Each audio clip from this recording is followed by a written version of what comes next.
அனைவருக்கும் வணக்கம். நான் பிரபாகரன், ஜோதிடர், சென்னையிலிருந்து பேசுகிறேன். இப்போ என்ன சொல்ல போகிறேன்னா, இந்த கோச்சாரப்படி திருமணம் நடக்கிறத பற்றி தான் சொல்ல போகிறேன். கருத்தில் கொள்ளுங்க. இப்போ ஒருவருடைய ஜாதகம், அது ஆணாக இருந்தாலும் பெண்ணாக இருந்தாலும், கோச்சாரப்படி குரு ஜாதகத்துக்கு அதே போல் சந்திரனுக்கு 2, 5, 7, 9, 11 வரும்போது திருமணம் நடக்கும். கருத்தில் கொள்ளுங்க.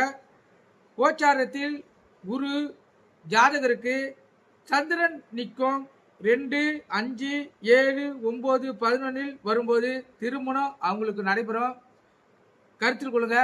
அதே போல எக்காரத்து கொண்டும் இந்த 6, 8, 12 வரும்போது அவங்களுக்கு என்னதான் செய்தாலும் அவங்களுக்கு திருமணம் நடக்காது. கருத்தில் கொள்ளுங்க. அதே போல ஆண் ஜாதகத்தில் ஜென்ம ஜாதகத்தில் உள்ள சுக்கிரனை குரு ஏதாவது ஒரு முறையில் கோச்சாரத்தில் தொடர்பு கொண்டால் அவங்களுக்கு திருமண வாழ்க்கை, அதாவது திருமணம் நடந்துடும். கருத்தில் கொள்ளுங்க. திருப்பி சொல்றேன். ஆண் ஜாதகத்தில்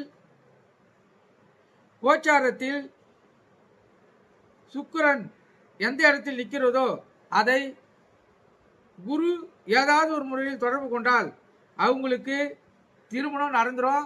திருமணம் நடக்காம இருந்துச்சுன்னா தாமதமாக இருந்தாலும் அவங்க நடந்துடும். கருத்தில் கொள்ளுங்க.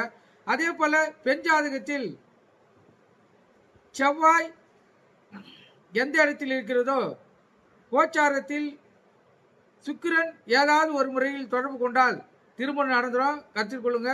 இது கோச்சார அடிப்படையில் இந்த செவ்வாய் சுக்கிரனை குருவும் எப்போ தொடர்பு கொள்றாங்களோ அப்போ அவங்களுக்கு, அதாவது தடைப்பட்ட திருமண வாழ்க்கை அவங்களுக்கு கைகூடி வரும். கருத்து கொள்ளுங்க. அதே போல லக்னாதிபதி 7ஆம் பாவத்துக்கு அருகில் நின்றால் அவங்களுக்கு இளமையில் திருமணம் நடக்கும். அதே போல லக்னாதிபதிக்கு அல்லது 7ஆம் இடத்துக்கு